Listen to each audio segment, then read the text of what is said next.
Poultry farmers అందరికీ నమస్కారం. మీ chicks 9 రోజుల్లో ఎంత వెయిట్ ఉన్నాయో ఎప్పుడైనా చెక్ చేశారా?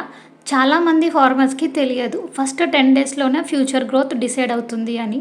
ప్రజెంట్ మీరు వీడియోలో చూస్తున్న బాయిలర్ చిక్స్‌ని మా పీపీఎఫ్ హ్యాచరీ నుండి 1700 వింకాప్ 430Y బాయిలర్ చిక్స్‌ని కస్టమర్ తీసుకోవడం జరిగింది.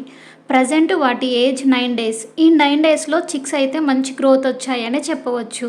ఇవి యావరేజ్‌గా 200 to 250 గ్రామ్స్ వరకు ఉంటాయి. ఈ కస్టమర్ మా హ్యాచరీ వాళ్ళు ఇచ్చిన feed management, medicine schedule follow అవుతూ చిక్స్‌ని బాగా పెంచుతున్నారు. 9 డేస్‌లో మీకు చిక్ వెయిట్ తక్కువగా ఉంటే ఫ్యూచర్ గ్రోత్ స్లో అవుతుంది. ఎఫ్‌సీఆర్ కూడా పెరుగుతుంది. ప్రాఫిట్ కూడా లాస్ అయ్యే అవకాశాలు ఉంటాయి. నార్మల్గా బాయిలర్ చిక్స్ 9 డేస్‌లో 200 నుంచి 250 గ్రామ్స్ మధ్య ఉండాలి. 200 గ్రామ్స్ అబోవ్ ఉంటే మీది పర్ఫెక్ట్ బ్రూడింగ్ మరియు ఫీడ్ మేనేజ్మెంట్ పర్ఫెక్ట్గా ఉందని చెప్పవచ్చు. బాయిలర్ చిక్స్లో మంచి గ్రోత్ రావాలి అంటే feed quality, brooding temperature, water intake, ముఖ్యంగా చిక్స్ క్వాలిటీ ఈ విషయాలపైననే ఆధారపడి ఉంటుంది. చిక్స్ వచ్చిన మొదటి 7 రోజులు వాటిని చాలా జాగ్రత్తగా చూసుకుంటేనే మొత్తం బ్యాచ్ ప్రాఫిట్ని పొందగలరు.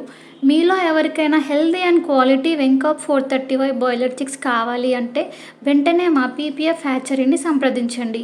మా దగ్గర చిక్స్ సప్లై మాత్రమే కాకుండా బాయిలర్ ఫార్మింగ్ గురించి కంప్లీట్ గైడెన్స్ మా పీపీఎఫ్ టీం మీకు ఇస్తుంది. కాబట్టి కొత్తగా ఫార్మింగ్ చేయాలనుకునే వారికి ఈజీ ఫార్మింగ్ అనే చెప్పవచ్చు. ఈ వీడియో కనుక యూస్ఫుల్ అనిపిస్తే లైక్ చేయండి, షేర్ చేయండి. Thank you for watching.